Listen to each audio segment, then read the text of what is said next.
¿Comenzamos? Sí. Bueno, buenas noches con todas y todas, con todos. Estamos una noche más en el conversatorio Facebook Live del colectivo Los Pacientes Importan y hoy nos acompañan tres maravillosas mujeres.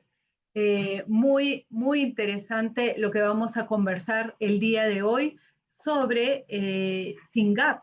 SYNGAP 1, que es eh, una nueva patología de enfermedad rara que acabamos de conocer hace una semana y que dijimos tenemos que conversar sobre este tema para que todos y todas estén informados.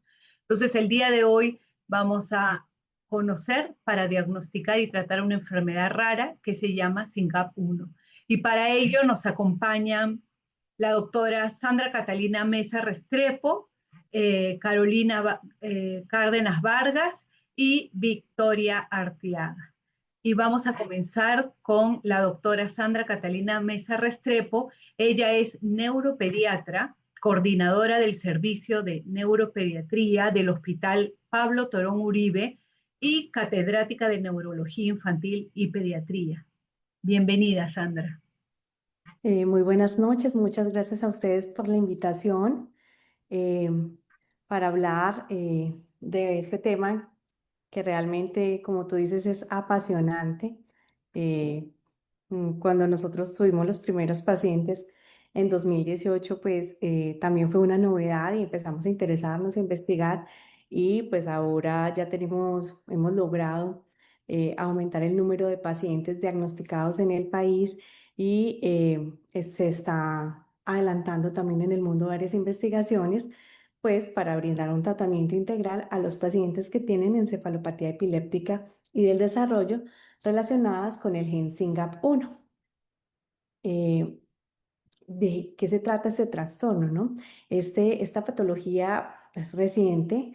El gen fue descubierto en dos laboratorios simultáneos en 1998 en Estados Unidos y se vio que este gen codifica para diferentes isoformas y funciones que producen una proteína que ayuda a mantener la estabilidad de la sinapsis en el cerebro. En 2009 se describió el primer paciente con una mutación en este gen y ya en 2013 eh, se logró establecer el rol que tiene esta entidad en las encefalopatías epilépticas y el desarrollo. Cuando nosotros empezamos a conocer el primer paciente, pues en 2018 tuvimos dos pacientes diagnosticados, habían menos de 200 pacientes en el mundo. Y en este momento hay más de 1.500 pacientes diagnosticados. Ya se creó un modelo animal de SYNGAP1 y pues se está buscando un medicamento modificador de la enfermedad y también se está trabajando en la posibilidad de desarrollar una terapia génica que corrija esta alteración genética y que pueda brindar una mejoría significativa a los pacientes. Entonces, miren lo que les estaba contando. Cada vez tenemos mayor cantidad de pacientes diagnosticados y esto aumenta exponencialmente. ¿Por qué aumenta? Por el conocimiento de la patología. Yo siempre les digo a mis estudiantes, nadie se enferma de lo que no sabe su médico. Si usted no lo tiene en mente, nunca lo va a poder diagnosticar. Entonces es muy importante estos eventos de educación para que los profesionales de la salud y las familias que tienen pacientes con algún síntoma puedan empezar a conocer sobre la patología. Es decir, yo creo que mi hijo tiene eso, ¿por qué no le menciono al doctor para que me hagan el diagnóstico diferencial y poder saber si mi hijo tiene una encefalopatía asociada al gen SYNGAP1? Entonces, esta patología se conoce como la discapacidad intelectual o el desorden del desarrollo autosómico dominante tipo 5 y es de origen genético. La mayoría de los casos son de herencia autosómica dominante y la mayoría son de novo, que quiere decir que no se heredó ni de papá ni de mamá, sino que esta alteración genética se produjo en el momento en que se estaba formando el embrión y allí fue que ocurrió la variante y empezó a estar la patología. Es muy poco frecuente y se caracteriza por retraso del desarrollo, una epilepsia generalizada, discapacidad intelectual y trastorno del espectro autista. Se dice que su incidencia es más o menos de 1 en 16.000. Hay unas partes donde es 1 en 10.000, unas partes donde es 1 en 11.000, pero más o menos esto es lo que se conoce en el mundo. Y se dice que puede ser causante hasta el 1% de las discapacidades intelectuales. ¿Y qué es lo que pasa? ¿Qué es la función de ese gen SYNGAP? Ese gen inhibe la activación de unas sustancias en la neurona, en la sinapsis, que se llaman las GTPasas pequeñas. Estas están en las espinas dendríticas, que es este lugar, pues donde se hace la conexión entre una neurona y otra. Entonces, cuando tenemos un paciente que no tiene SYNGAP, eh, tenemos, ¿dónde está mi señalador? Aquí. Tenemos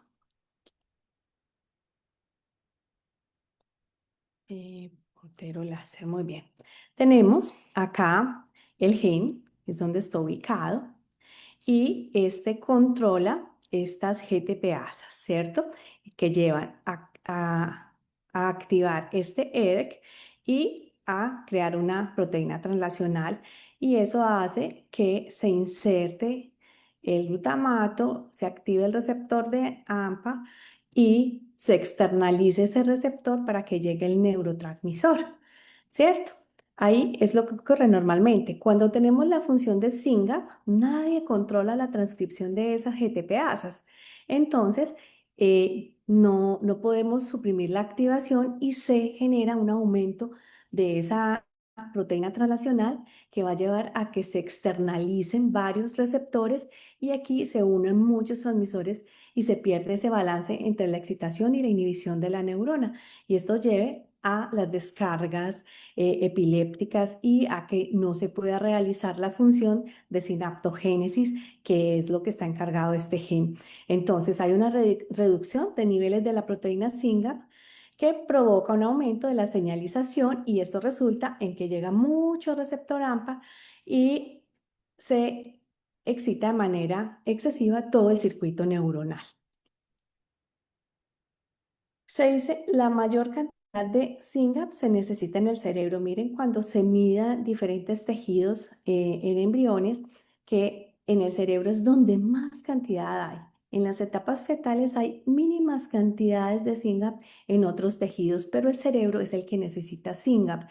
Y se dice que SYNGAP puede ser más o menos el 90% de la proteína que sostiene el andamiaje sináptico, es decir, que le dan forma y le dan estructura a la sinapsis para que quede estable.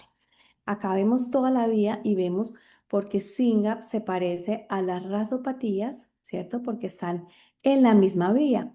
Entonces, antes se decía que también era una rasopatía, como es el Noonan, como es el Costello, como es el Leopard, y está también muy cerca de donde está el gen de la neurofibromatosis. Pero ya se sabe que esta es una entidad que tiene un fenotipo característico y cada vez estamos tratando de establecer las características que nos van a llevar al diagnóstico de los pacientes con SYNGAP. Entonces van a ver que ellos todos son lindos, se caracterizan porque tienen unos labios gruesos con unos dientes muy grandes, tienen sinofridia, tienen las cejitas juntas. Miren, casi todos comparten un puente nasal un poquito deprimido y la boca un poquito grande con los incisivos también grandes. Esa es la característica más grande y es lo que se está tratando de fenotipificar. Y las características, ¿cuáles son las manifestaciones de SYNGAP? Pues aquí se muestra un resumen de 3 estudios donde se ha tratado de decir cuál es la principal sintomatología. Y entonces vemos que en los 3 estudios, el primero de ellos se realizó en 2018, que es el que está en el centro, que es el verde. En 2019 está el estudio del doctor Andrés Jiménez y en 2024 del doctor Wiltrow. Y vemos que casi la mayoría de los pacientes tienen retraso del desarrollo. En los 3 estudios, más del 80% de los pacientes tienen epilepsia, más del 70% tienen severos cambios comportamentales, trastornos del espectro autista, problemas del sueño, más del 70% de los pacientes. Eh, en ataxia, alteraciones en la marcha, se reportó más en los dos, en el estudio de Basclam y de Wiltrow, no tanto en el de Andrés Jiménez. Problemas para la alimentación, un umbral alto del dolor, temblor, hipotonía, algunas anormalidades ortopédicas, ansiedad, alteraciones sensoriales y déficit de atención y hiperactividad en menos casos. Estas son como las características principales. Y SYNGAP o la encefalopatía secundaria SYNGAP tiene una característica muy importante y es que es una de las pocas que tiene una epilepsia con mioclonías palpebrales que son demasiado características porque muy poquitas entidades pueden producir este tipo de ausencias atípicas con mioclonías palpebrales. Cuando veamos un paciente que tiene esto, que ya les voy a mostrar los videos, pues debemos hacer el diagnóstico diferencial de SYNGAP1. Hay varios tipos de crisis, muchos de ellos, pues la mayoría hace ausencias atípicas, pero pueden hacer crisis atónicas, crisis reflejas, crisis tónico-clónicas, neoclónicas, mioclonias palpebrales, estatus epiléptico, crisis tónicas, pero la mayoría son ausencias. Entonces acá vamos a ver una niña que presenta, miren, está comiendo y esa es la característica importante. Cuando ellos comen algo que es crunchy, empiezan a hacer las mioclonías palpebrales y luego hacen la crisis. Miren, ella sigue comiendo y hace primero las mioclonías y aquí vemos, hace la mioclonía palpebral, hace la mioclónica atónica, vuelve a hacer mioclonía palpebral y vuelve a hacer mioclonía. Ese es la característica.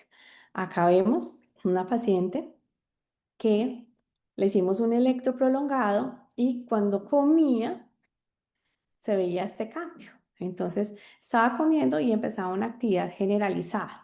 Y cuando leyeron el examen, lo interpretaron como que era una actividad secundaria a comer y no lo identificaron como actividad generalizada. Entonces se pudo retrasar un poco el diagnóstico de epilepsia. Aquí dijeron, esta actividad no es patológica y está relacionada con el acto de la alimentación, pero la característica de esta epilepsia, cuando lo volvimos a revisar con nuestra epileptóloga, vemos que tiene punta onda lenta generalizada durante la alimentación. Y esta es la característica de la epilepsia asociada al gen SYNGAP, que se presentan las convulsiones que son mioclonías palpebrales, ausencias atípicas con actividad generalizada cuando están comiendo.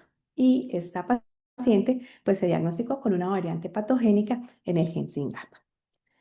Miren, cuando ella está comiendo, empieza la ausencia típica, la mioclonía palpebral, y siempre que come, hace eso. Entonces es una de las claves diagnósticas que tenemos para SYNGAP. Este es un estudio que publicaron el año pasado los españoles del Grupo de Barcelona y ellos quieren describir los hallazgos electroencefalográficos a través de la vida en pacientes con SYNGAP. Ellos tuvieron una muestra grande, una muestra de 36 pacientes y ellos eran 55% hombres y el 83% tenía discapacidad intelectual moderada severa, el 91% tenían autismo asociado y el 86% de ellos tenía epilepsia. Y lo que ellos concluyen es que los hallazgos del electro empeoran con la edad. Entonces, ¿qué vieron? Aquí están el tipo de convulsiones, ¿cierto? Al principio los pacientes tienen más convulsiones focales posteriores. eh, Luego, las crisis en occipital también se ven menos, o sea, estas son más pequeñitos y menos posteriormente, pero los ritmos rápidos y la desestructuración del ritmo de fondo del electroencefalograma y la pérdida de la arquitectura del sueño se van viendo en los pacientes más grandecitos. Entonces, los pacientes pequeños, vemos, no tienen ritmo rápido. Los pacientes más grandes empiezan a hacer ritmos rápidos en su electroencefalograma. Al principio, los pacientes pequeñitos menores de 3 años, solamente el 50% tienen desorden o enlentecido el ritmo de fondo, pero vemos que con el paso del tiempo los más grandecitos, casi el 100%, tienen alteración del ritmo de fondo y la pérdida de la arquitectura del sueño, pues se ve en todos desde tempranas edades. Y también este es un artículo de una asociación de padres que trata de establecer el fenotipo comportamental de los pacientes con SYNGAP1. Y ellos concluyen que los pacientes con SYNGAP1, su perfil comportamental es que tienen muchas dificultades con el cambio. Son muy rígidos, entonces tienen comportamientos repetitivos, les cuesta hacer transiciones y se obsesionan con facilidad, ¿cierto? Tienen algunas alteraciones tanto para comer, para dormir, para el baño y para el comportamiento social. Eh, Se estresan con algunos cambios o con dificultades y tienden a tener agresión, se frustran fácilmente y también pueden tener conductas autolesivas. Tienen dificultades con la regulación emocional y pueden tener alteración del ánimo, ansiedad, pueden pasar rápidamente de la alegría a la tristeza, no identifican fácilmente el peligro, ¿cierto? Entonces se pueden exponer o pueden tener accidentes porque no identifican, no miden el riesgo. Y tienen un perfil sensorial diferente y hay muchas situaciones que los pueden poner inestables, que nosotros pensaríamos que no, pues que no los pueden alterar, pero una iluminación diferente, una textura diferente, pues los puede detonar. Entonces, ellos también tratan de establecer el perfil sensorial y ellos pues les molestan algunos ruidos, tienen dificultades con algunas texturas, tienen alteraciones propioceptivas, entonces a muchos de ellos les gustan mucho moverse. La parte propioceptiva, ellos pueden ser muy sensibles, digamos, actividades como girar profundamente o girar muchas veces, eso les gusta mucho que otra persona no toleraría, ellos lo toleran. Y en la parte gustativa les gustan mucho las texturas que son crunch, las cosas crujientes les encantan. Y en la parte visual, pues son sensibles a algunos cambios de luces. Entonces, esto los puede irritar. Eh, entonces, hablamos que es una patología compleja que tiene un perfil, una relación o correlación fenotipo-genotipo que ya se ha establecido y que requiere un equipo multidisciplinar que esté entrenado para poder dar y brindar a ese paciente y a su familia un tratamiento integral. Y cuando hablamos de eso, decimos que debemos tener un genetista que nos acompañe para poder hacer el diagnóstico y para poder hacer el asesoramiento genético. Y también en el perfil farmacogenético, porque los pacientes con encefalopatías epilépticas y el desarrollo suelen tener epilepsias refractarias y suelen no tolerar bien algunos medicamentos. Entonces es muy interesante cuando les podemos hacer un perfil farmacogenómico y hacer un tratamiento farmacológico dirigido. Pues estamos acompañados de neurología y epileptología, de la nutricionista, porque ellos se benefician grandemente de dietas de bajo índice glicémico, de dietas cetogénicas, toda la parte de fonoaudiología, gastroenterología. Nosotros siempre nos acompañamos de una química farmacéutica que nos ayuda a identificar las interacciones farmacológicas, los medicamentos que les pueden hacer daño de acuerdo a su perfil farmacogenómico. Y también cuando, digamos, tenemos una dieta cetogénica y nos ponen un jarabe, siempre estamos identificando eso con la química para que no vamos a perder la cetosis.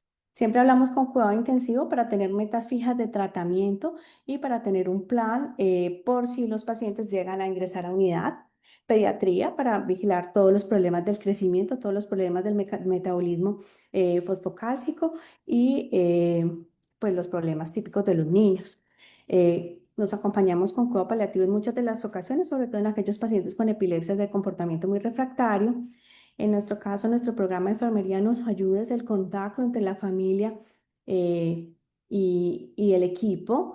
Nos ayuda cuando los pacientes están hospitalizados a agilizar las autorizaciones y cuando los pacientes están en su casa a organizar toda la logística de las citas y el seguimiento y de psicología, psiquiatría y terapias que nos ayudan a manejar todos los problemas comportamentales que tienen estos pacientes. Entonces, los pacientes con SYNGAP deben recibir un tratamiento por personas entrenadas y un equipo multidisciplinar. Y el tratamiento, pues los fármacos anticrisis son parte de ellos, pero un tratamiento no solamente son medicamentos, el tratamiento es integral. El tratamiento se debe abordar desde todos los puntos, porque miren que estos pacientes tienen muchas comorbilidades. Entonces, cuando tratamos una cosa, podemos empeorar otra. Entonces tenemos que tener en cuenta todas las posibles variantes cuando vamos a escoger el tratamiento. En SINGAP 1 se ha demostrado que los medicamentos que tienen un mejor perfil de efectos adversos y de control de crisis son la lamotrigina, el clobazam y el CBD.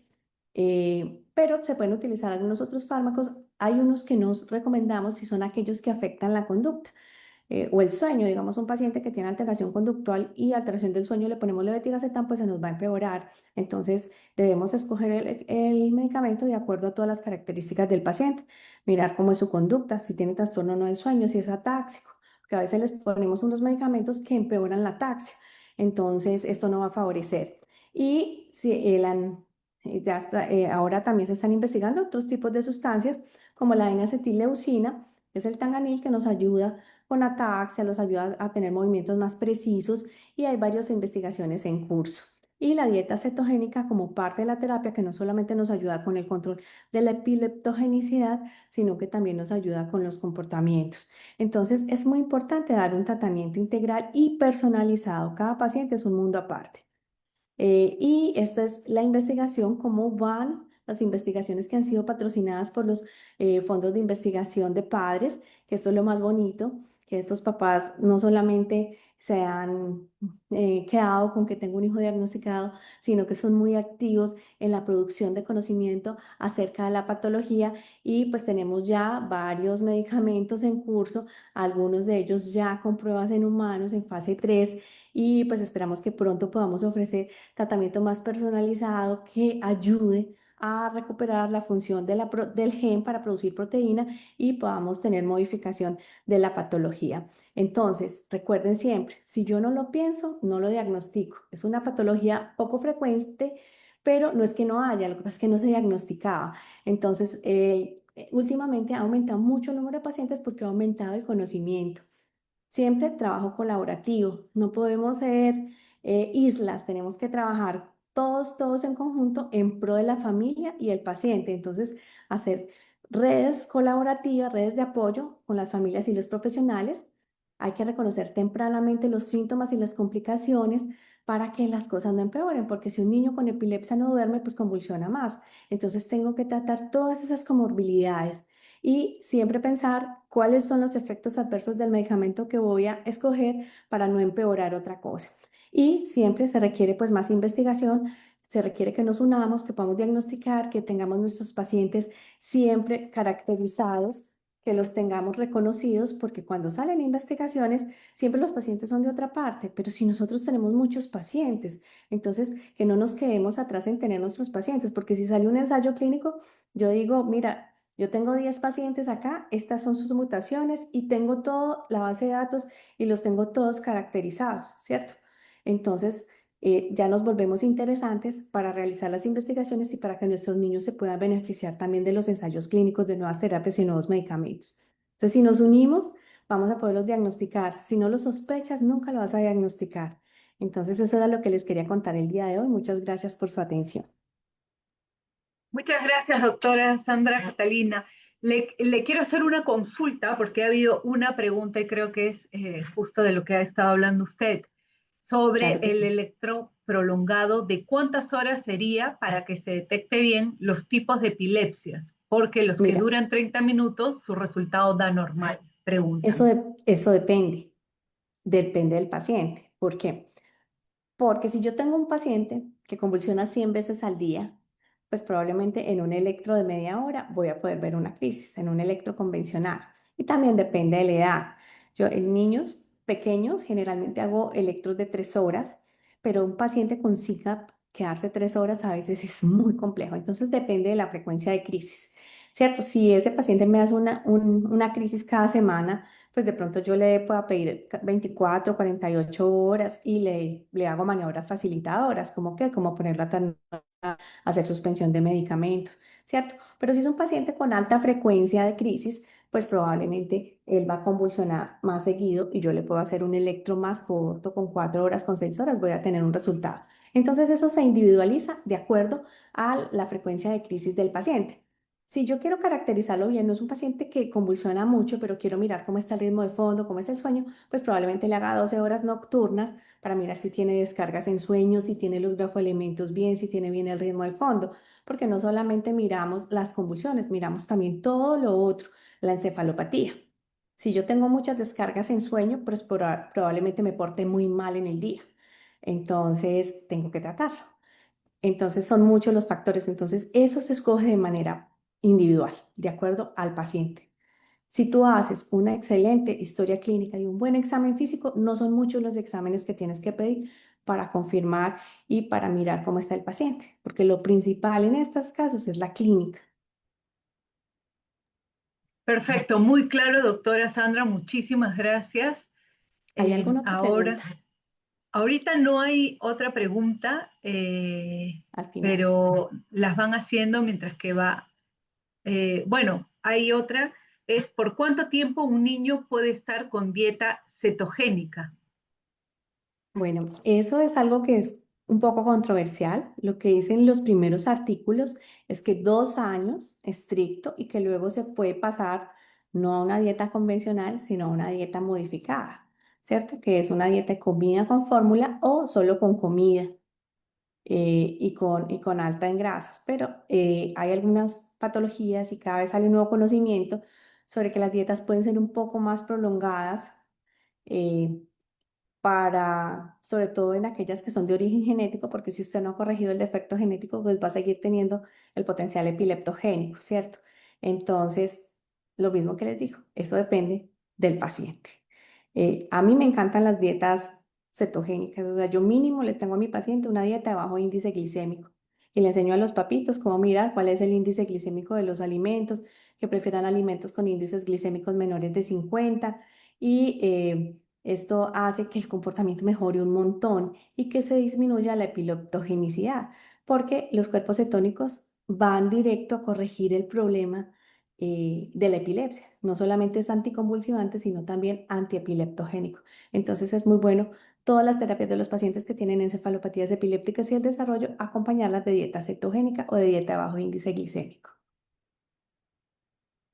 Perfecto, muchísimas gracias, Muchas doctora gracias a Sandra. ustedes. Gracias. Y ahora vamos a pasar con Carolina Cárdenas Vargas.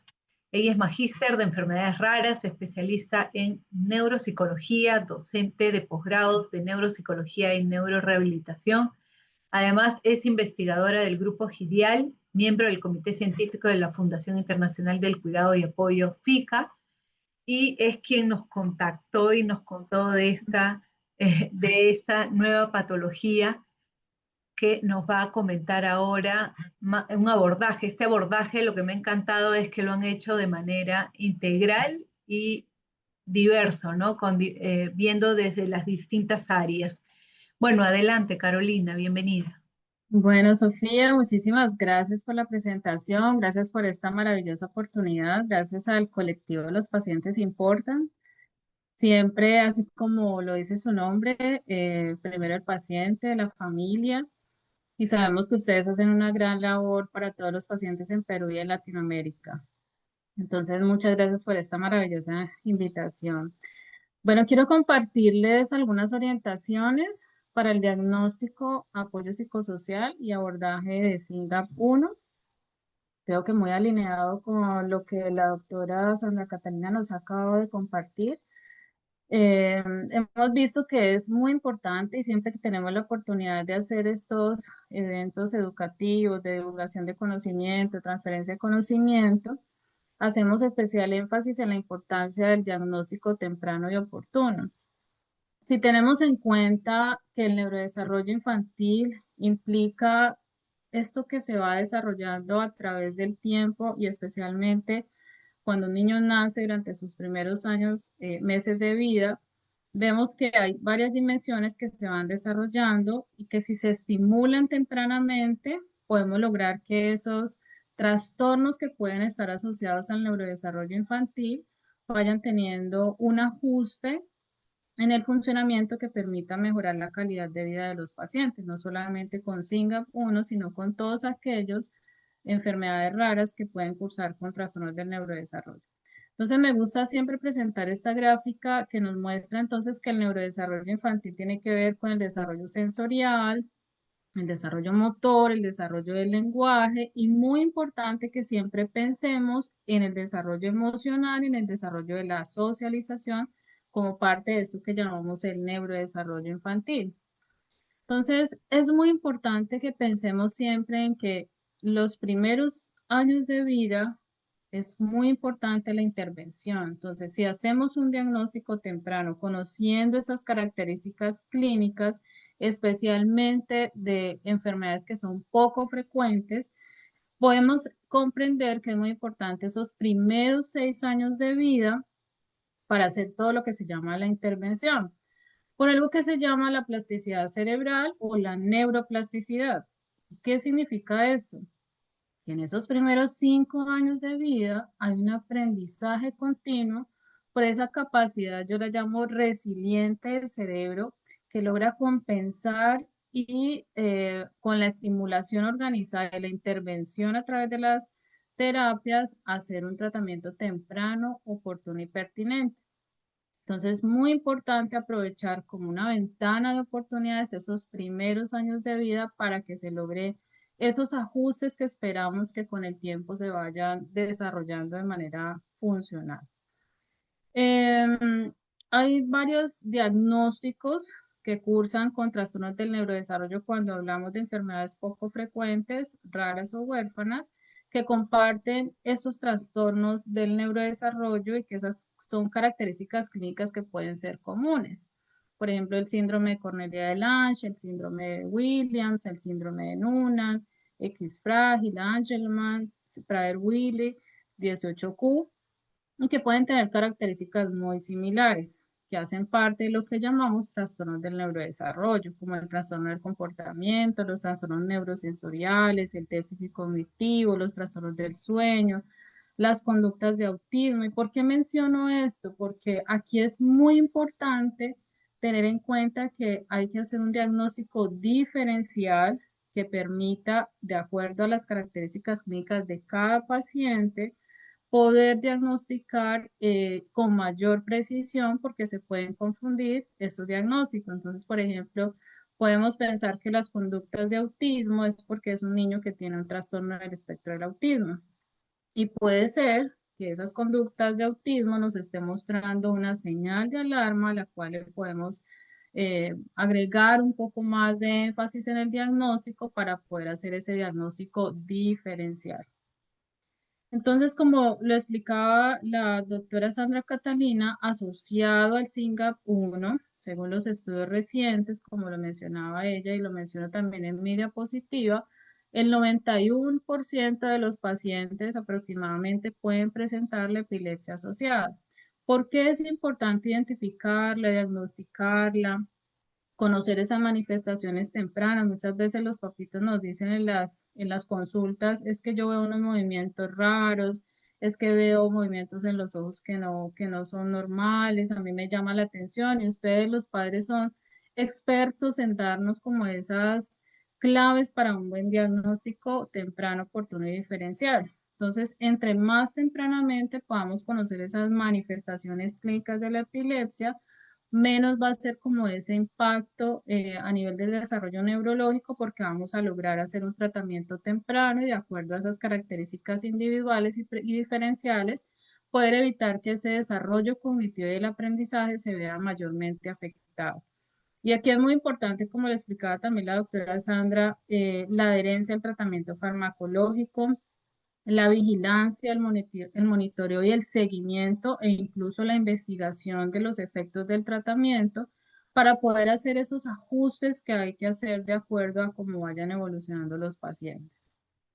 La discapacidad intelectual está en el 100% de los casos asociado con comorbilidad con SINGAP1.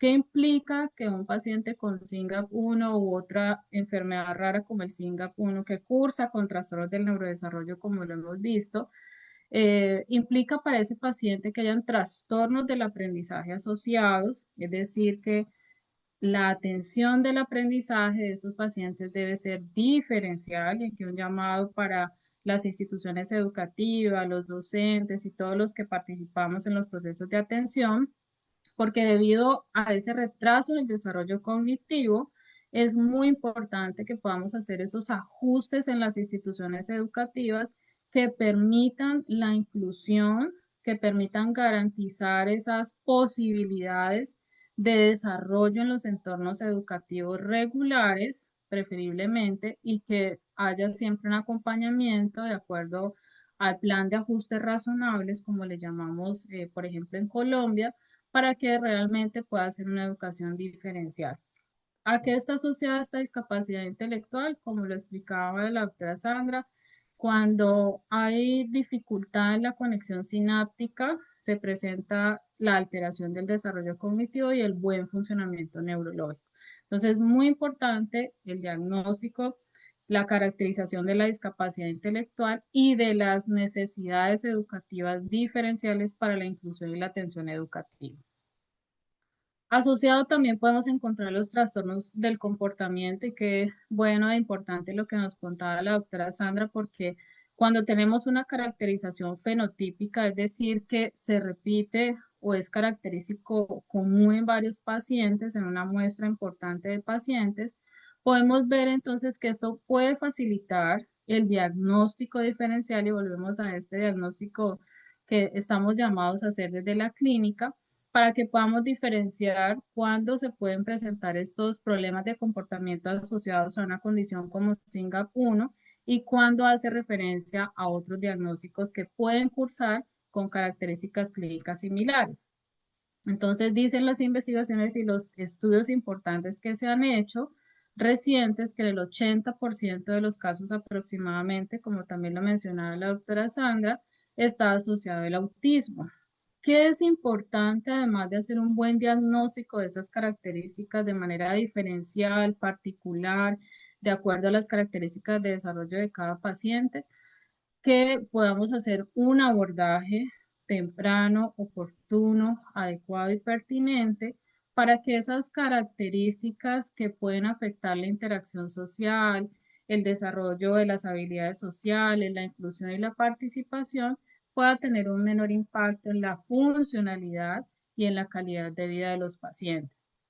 Existen terapias conductuales, cognitivo-conductuales, diferentes enfoques, diferentes manejos, pero siempre con expertos que puedan ser certificados en este manejo para que orienten a la familia y también para que en los entornos clínicos se pueda abordar estas dificultades que sabemos para la familia significan uno de los problemas de mayor preocupación y de mayor interés, por todo lo que implica para la dinámica familiar, para el cuidador y para todo lo que significa el bienestar y la calidad de vida. Entonces, es muy importante el abordaje. Los trastornos del sueño, como lo hemos venido mencionando, están muy relacionados con SYNGAP1 y puede afectar significativamente también el desarrollo cognitivo, el comportamiento y el estado emocional. De ahí la importancia también del abordaje y yo especialmente siempre recomiendo a los pacientes que ojalá sean con profesionales con formación en trastornos del sueño. Hay especialistas en trastornos del sueño que se han dedicado a investigar, a estudiar, a hacer los exámenes pertinentes, a hacer la clínica pertinente y el abordaje pertinente. Entonces, es muy importante los especialistas en trastornos del sueño como parte del equipo multidisciplinario para poder minimizar ese impacto en el desarrollo y que no se afecte la calidad de vida y el bienestar del paciente ni de la familia. También están entonces los trastornos neurosensoriales asociados a los problemas de comportamiento.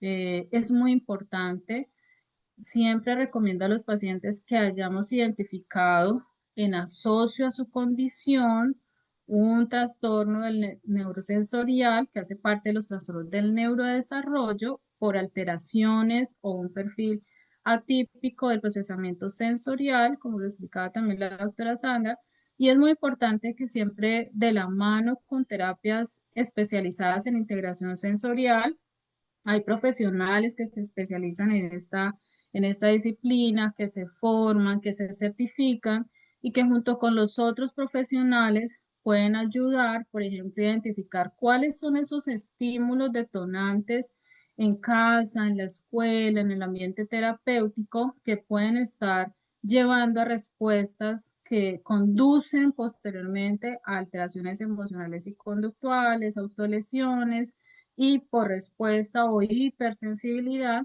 para ayudar a que se minimice también el impacto de este trastorno en el neurodesarrollo, la conducta, las emociones y el desarrollo cognitivo. Entonces, muy importante en el abordaje identificar esos estímulos detonantes, caracterizar ese procesamiento sensorial y poder abordarlo con el enfoque de terapias especializadas en integración sensorial.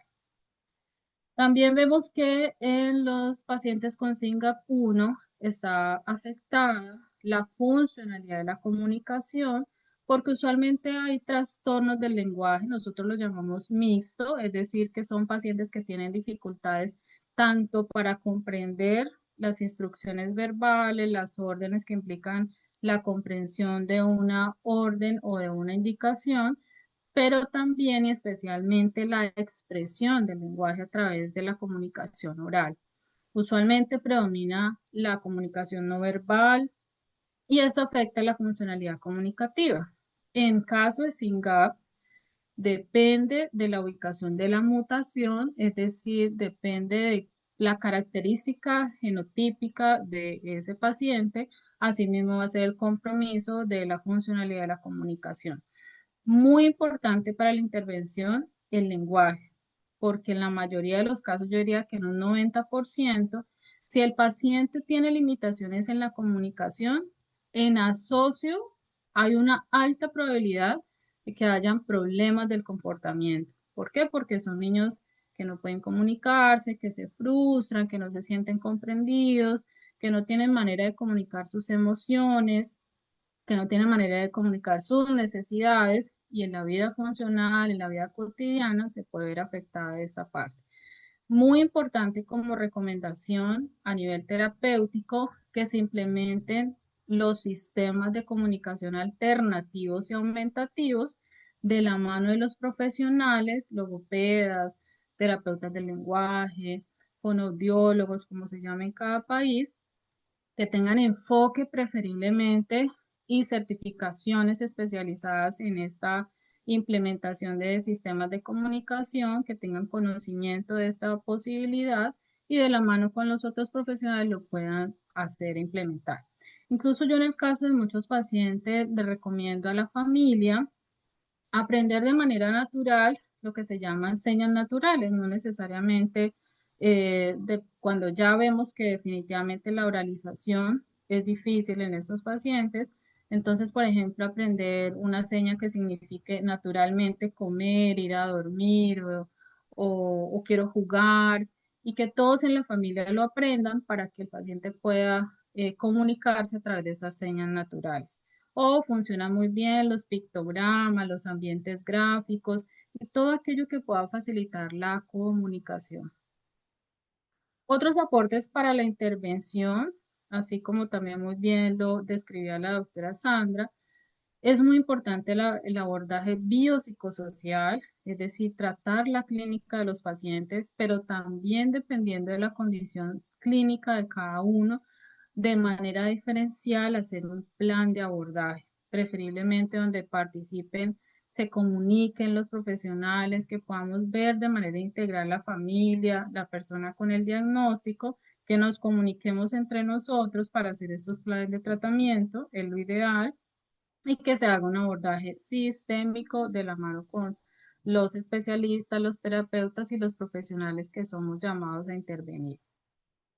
Muy importante y siempre hago énfasis con los cuidadores, con las familias de la adherencia al tratamiento farmacológico. Yo pienso que si la adherencia al tratamiento farmacológico se da en las condiciones que esperamos los profesionales, los resultados pueden tener un efecto muy importante. Hay que hacer seguimiento, monitoreo, evitar hacer cambios en el manejo de la medicación sin la supervisión, sin el acompañamiento.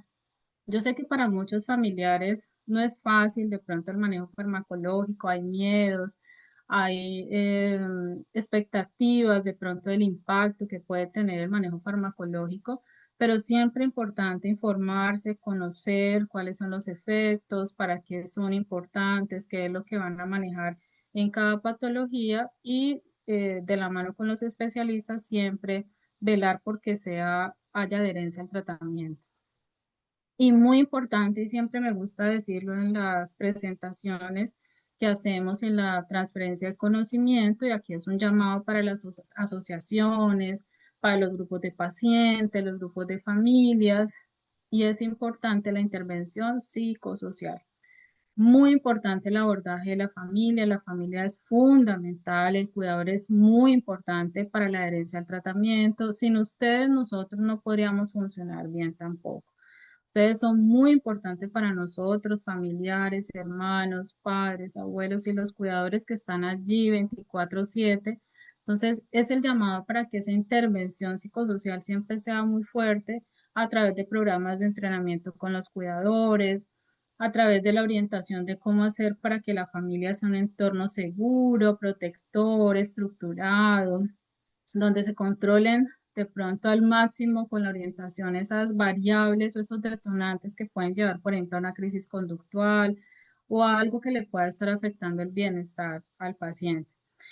De la mano con los profesionales, siempre pensar en el cuidado del cuidador, hacer redes de apoyo. Ustedes no están solas, familias, no están solos, cuidadores. Siempre va a haber alguien que les tienda la mano, siempre hay asociaciones, grupos que puedan brindarles orientación, brindarles escucha. Y eso es muy importante siempre promover. ¿Para qué? Para promover la resiliencia, la capacidad de generatividad, para que la familia tenga una mejor calidad de vida, no solamente a nivel familiar, sino cada miembro de la familia. La importancia de la salud mental del cuidador, creo que eso siempre es fundamental, también cuidarlo. Creo que es muy importante cuidar al cuidador. El cuidador es quien vive el diagnóstico, quien vive todas estas etapas de hospitalización, de cambios, de renuncias a sus proyectos de vida. Muchas familias, especialmente los cuidadores, nos dicen en consulta, yo tuve que dejar de trabajar, tuve que dejar a un lado mis proyectos de vida para dedicarme 24/7 a mi familiar, a mi hijo, a mi hija, a mi paciente. Entonces, muy importante cuidar al cuidador. Creo que son personas con una capacidad increíble para cuidar, nos enseñan de resiliencia, de generatividad, de esa capacidad de aprendizaje, de esa capacidad de comprometerse, de ese amor genuino, de ese amor que es el motor que les ayuda a permanecer fuertes ante todas estas dificultades que pueden presentar en cada proceso. Y hay testimonios tremendos que nos enseñan que a pesar de la adversidad, que a pesar de esas situaciones que les puede llevar a sobrecarga, a sentirse cansado, a sentirse frustrado muchas veces, enfermo, con malestares, que a pesar de todo esto logran salir adelante y nos enseñan de una manera muy bonita y muy bella cómo superar cada desafío, cada reto, cada crisis, qué hacer ante situaciones que a veces se conjugan todas y que pueden llevar a una crisis emocional, y ahí estamos para acompañarlos, para ayudarles para que puedan vivir cada una de estas etapas y sobre todo para que ese abordaje integral nos permita al paciente y a la familia tener la capacidad de autodeterminación, de funcionar de una manera independiente, de participar y de ser incluido en diferentes contextos para diferentes propósitos y que pueda derivar en calidad de vida y bienestar integral. Entonces creo que todo esto es lo que puede ayudar a que podamos hacer menor el impacto de un diagnóstico como este, conocer, diagnosticar, abordar, tratar, intervenir la familia, intervenir con el cuidador, hacer visible a través de estos eventos como lo que estamos haciendo hoy. Y a propósito del mes de junio que celebramos o conmemoramos el Día Internacional de Singapur el 21 de junio, y fue maravilloso ver cómo nos apoyaron para hacer visible lo que para muchos no es conocido, para lo que muchos es invisible. Y creo que el mayor mensaje que queremos dejar es esto, ¿no? Que hay detrás de todo esto muchas personas que con amor queremos brindar ese momento de escucha, ese momento de abrazo, de solidaridad, de ayuda mutua y creo que nos enseñan un montón las familias, los pacientes y bueno, muchas gracias por brindarnos esta oportunidad. Muchas gracias a ti, Carolina. Ha sido muy interesante. Me encanta el enfoque multidisciplinario que le dan a esta nueva patología que nosotros recién estamos conociendo, pero que conocemos que hay dos casos ya en Perú y seguramente después de este Facebook Live van a aparecer otros casos. Y algo que has dicho que es muy importante y lo vuelvo a repetir es cuidar al cuidador. Nosotros en Perú no tenemos una ley para los cuidadores, ni un apoyo, ni un sistema de cuidados que el Estado garantice esos servicios. Estamos luchando para ello, pero todavía sigue siendo un camino largo. Bueno, no quiero extender más porque ahora tenemos la presentación de la doctora Victoria Arteaga. Ella es directora para América Latina del Fondo de Investigación SINGAP, es cofundadora de la Sociedad Hispana de Enfermedades Raras, también es profesional en negocios internacionales con estudios políticos y geopolítica de la Universidad EAFIT de Colombia, con un MBA de la Universidad de Florida Atlantic. Es madre, es cuidadora de Amelia, a quien le diagnosticaron en el 2018 la enfermedad rara denominada SINGAP. Bienvenida, Vicky, y gracias por compartir tu historia. Bueno, Sofía, muchísimas gracias a ti, a todos a quienes nos escuchan el día de hoy, a los pacientes y impacientes que estamos en este proceso diagnóstico, a quienes ya nos diagnosticaron y a la organización de pacientes Importan. Bueno, como bien lo dijiste, soy Victoria Arteaga, directora para América Latina del Fondo de Investigación SINGAP, cofundadora de la Sociedad Hispana de Enfermedades Raras y lo más importante y por la razón que estoy acá, soy la mamá de Amelia, quien fue diagnosticada con esta patología en el 2018, la paciente 200 en el mundo, la primera de Colombia en ese momento, y a quien agradezco el día de hoy de estar acá, porque como ya lo dijo la doctora Carolina, los cuidadores nos cambian la ruta, y esta enfermedad definitivamente le cambió la ruta o lo que pensábamos que iba a ser nuestra vida a nivel personal, profesional, a mis otras hijas, en fin, a toda mi familia. Nuevamente, gracias a todos a quienes nos escuchan. ¿Qué es el Fondo de Investigación SINGAP? Vicky, disculpa, si quieres pon la presentación para que sea completa. ¿Ya? Ajá. Gracias, gracias. Espera a ver si ya. Ajá, ¿Ya se ve? perfecto. Bueno, muchas gracias.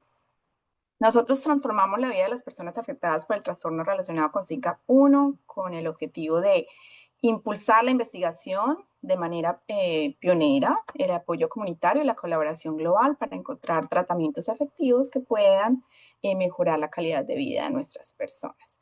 Somos pues una organización sin ánimo de lucro, fundada en Estados Unidos, ahora también con Europa, también entre varias organizaciones de SINGAP a nivel mundial, pero SINGAP Research Fund o el Fondo de Investigación SINGAP también tenemos en Latinoamérica, trabajamos también en colaboración con Australia.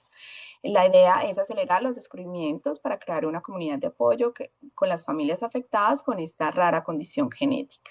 Está liderado por familias y dirigida también por voluntarios. Hemos financiado a través de más de 51 subvenciones con $6.2 millones, convirtiéndonos en el mayor financiador no gubernamental de la investigación de SINGAP 1 a nivel mundial, lo que nos ha hecho acelerar la investigación genética y translacional con el objetivo de transformar los descubrimientos científicos que ayuden a mejorar la calidad de vida de nuestros pacientes y nuestros seres queridos. Como bien dije anteriormente, somos pacientes impacientes y las organizaciones de pacientes han cambiado un poco en los últimos años ese liderazgo de pasar a ser organizaciones de pacientes con solo generar apoyo en las familias, sino también en acelerar ese pathway o esa ruta de las enfermedades, financiando también la investigación con el fin de acelerarlo y tener curas para nuestros pacientes. ¿Cómo avanzamos en la ciencia? Desde el mismo análisis de la ciencia básica y translacional, investigando los mecanismos para nuestra enfermedad, celulares afectados por SYNGAP1, el análisis de las diferentes variantes, como bien lo hablamos, que hay diferentes variantes sin sentido, entre otros, biomarcadores, que es desarrollar medidas para determinar la eficacia de tratamientos y mejorar el diagnóstico, y con el fin también luego de crear y de tener una autorización por parte de los FDA o las organizaciones que aprueban los medicamentos. Herramientas de investigación donde creamos y compartimos recursos como muestras biológicas, líneas celulares para acelerar los descubrimientos y poder ayudar a las investigaciones a continuar con ese análisis. En la caracterización clínica donde documentamos y analizamos a SYNGAP1 en el tiempo, desde estudios para los adultos con esta patología, como también los niños, que cómo van evolucionando con el tiempo, y también para mejorar la atención médica a largo plazo. El estudio de historia natural, que estamos en este momento en desarrollo en Estados Unidos, donde tenemos varios estados ya con clínicas multidisciplinarias, donde se está llevando este importante estudio.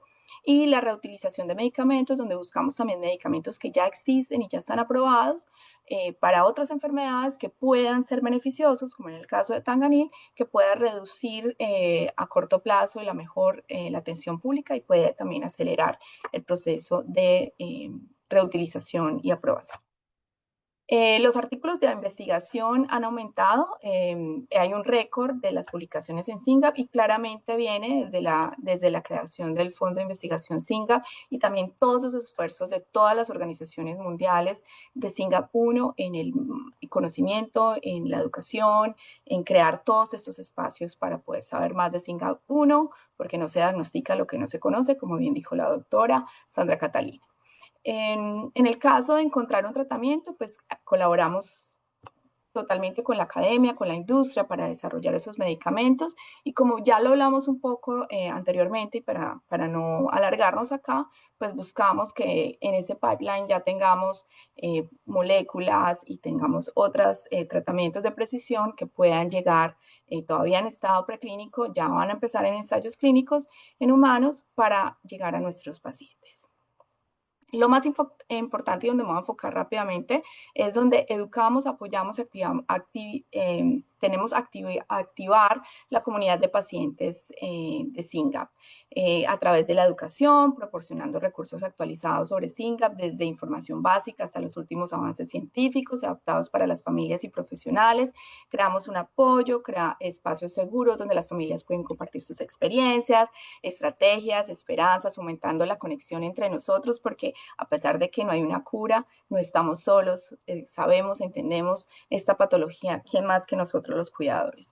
Y la activación es a través de empoderamiento a las familias para convertirse en los mejores defensores de sus pacientes, para entender también la legislación de sus países y con el objetivo no solo de participar en las investigaciones y la importancia de ser activos en este proceso de investigación, pero también contribuir a través de la búsqueda de tratamientos, de buscar también políticas públicas que también les pueda beneficiar a mediano y a largo plazo. Tenemos un censo, nuestro censo que salió hace una semana, en 1.636 pacientes. Importantísimo identificar a esos pacientes, localizarlos. Si es un paciente de España, con la organización de SYNGAP España, si es un paciente de Colombia, con esta organización de Latinoamérica, donde nos conectamos, donde tenemos los grupos de apoyo, donde hay una integración, una participación activa. Compromiso con los pacientes de Latinoamérica. Sin duda, en este momento la realidad de Latinoamérica es que tenemos 60 pacientes en Latinoamérica, de los cuales 2 están en Perú, 14 en Colombia, 21 en Argentina, entre otros. Hay un subdiagnóstico alarmante. ¿Por qué? Hay muchas barreras, pero digamos me voy a enfocar sobre todo en la falta de acceso a las pruebas genéticas, al exoma, a paneles de epilepsia, a paneles de autismo, a paneles de discapacidad intelectual. Importantísimo abogar por estos diagnósticos genéticos, por estos paneles que pueden proveer ya una razón, ¿no? Muchas veces se quedan estas familias con diagnósticos incompletos de epilepsia, de discapacidad intelectual, de autismo, como bien dijo la doctora Carolina, sino que tenemos que ir más al apellido, como digo yo, al entender la razón por la cual está pasando esta encefalopatía epiléptica y el desarrollo, y es muy importante tener esos accesos a las pruebas genéticas en Latinoamérica. En teoría, Colombia, desde su sistema de salud está incluido dentro del POS, pero muchos de esos pacientes no están llegando. Y por otros lados, pues están otras barreras de que al hecho de que sí está incluido en el post, estén estos pacientes yendo de un especialista a otro especialista, diciendo que su mioclonía parpedral puede ser una TIC. Entonces hay un bastante desconocimiento dentro de este proceso, y las familias también se agotan en ese encuentro o en esa odisea diagnóstica y se va alargando en el tiempo. Recientemente tuvimos una paciente de 39 años en Colombia, otro paciente de 31 años, por lo cual la odisea diagnóstica ha sido prolongada, pero hay una comunidad que los acoge, les da la bienvenida, y estas cuidadoras son realmente desde ya unas expertas. Estamos comprometidos en educar, apoyar y activar, como bien dijimos. Hacemos reuniones de familias mensuales online, webinars de capacitación, hablando de duelo, hablando de cosas importantes que nos competen a nuestras familias. Hay grupos de familias por país en español, programa psicosocial gratuito, hay congresos científicos para especialistas y tratantes, participación en congresos de asociaciones de neurología y genética donde participamos y damos charlas sobre Singapur, este espacio maravilloso que nos dan el día de hoy, y también a través de publicaciones, entrevistas, recursos en español para familias y especialistas, y hacemos campañas durante el mes de conmemoración del Día Internacional de Singapur, donde también alumbramos, iluminamos edificios emblemáticos, hacemos exposiciones a través de videos en el metro de Medellín, carteleras, etcétera. Entonces, si alguien tiene algún espacio, por favor, déjenos saber, porque esto es la única manera de poder llegar a más diagnósticos. Conclusiones, es importantísimo las organizaciones de pacientes. No solo ya somos más activos, tenemos mucho más iniciativa, tenemos mucho más impacto dentro de la comunidad. Gracias a esta comunidad, trabajar colaborativamente con organizaciones como Los Pacientes Importan, como los neurólogos, con los genetistas, con la industria, con las instituciones educativas, la manera pues como podemos ir avanzando con más pacientes en Latinoamérica. Conclusiones, el diagnóstico y la intervención temprana es fundamental, como bien dijo la doctora Carolina Cárdenas, la creación de una red de apoyo que ya existe como el Fondo de Investigación SINGAP, avanzar en la investigación, y también una comunidad grande también lidera a través de la conciencia, puede influenciar en políticas públicas y un mayor financiamiento en enfocarnos en enfermedades raras, en calidad de vida de los cuidadores, como también en políticas públicas que nos ayuden al acceso, especialmente a esos medicamentos de precisión que están próximos a llegar. Muchísimas gracias, los invito a todos a que nos sigan en las redes sociales como Singapur América Latina en Instagram. Muchísimas gracias nuevamente por este espacio. Muchas gracias, Vicky. Muchas gracias, Carolina. Muchas gracias, doctora Sandra. Ha sido muy interesante. Y eso, ¿dónde las pueden contactar a todas? Nosotros en las redes sociales del colectivo Los Pacientes Importan, estamos siguiendo Singapur 1, a Carolina, y ahora es el momento que podrían dejar sus redes, como lo ha hecho Vicky, para que las personas que quieran conocer un poco más de esto puedan contactarse con ustedes. No sé si la doctora Sandra tiene alguna red, o Carolina también. Yo les puedo dejar mi correo para que me Perfecto. escriban los casos, sí, porque yo Sí, trabajo mucho y no soy muy de redes. no hay problema. O también me pueden contactar a través de Vicky. A través de Generalmente Vicky, eso es lo que hacen los excelente. pacientes, me contactan a través de Vicky y con ella organizamos pues un espacio para poderlos evaluar y para confirmar o descartar el diagnóstico y pues poderlos orientar. Perfecto.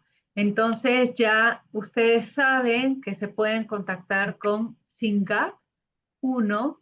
Los estamos siguiendo desde el colectivo Los Pacientes Importan, y cuando hemos subido el flyer también los hemos tagueado a la fundación y también a Carolina, así que ya saben, pueden contactarse con ellos por esas vías. Bueno, muchísimas gracias. Aquí hay agradecimientos de muchos de los pacientes. Nos han seguido de varios países, de Uruguay, de muchas zonas del país, de Perú, también de Colombia, y todos agradecen a cada una de ustedes que son una excelente presentación. Muchas gracias. Eso ha sido todo por el día de hoy y les estaremos avisando a los pacientes Important por el siguiente Facebook Live que tendremos en un par de semanas. Muchísimas gracias, buenas noches y gracias Carolina, Vicky y doctora Sandra. Muchas gracias. Gracias. A Buenas ustedes, noches, muchas muchas gracias. gracias. Feliz Muchas noche. gracias, un abrazo y saludos a todos desde nuestro corazón y nuestra gratitud inigualable la oportunidad. Muchas gracias. Gracias, Gracias. estamos en contacto. Hasta luego.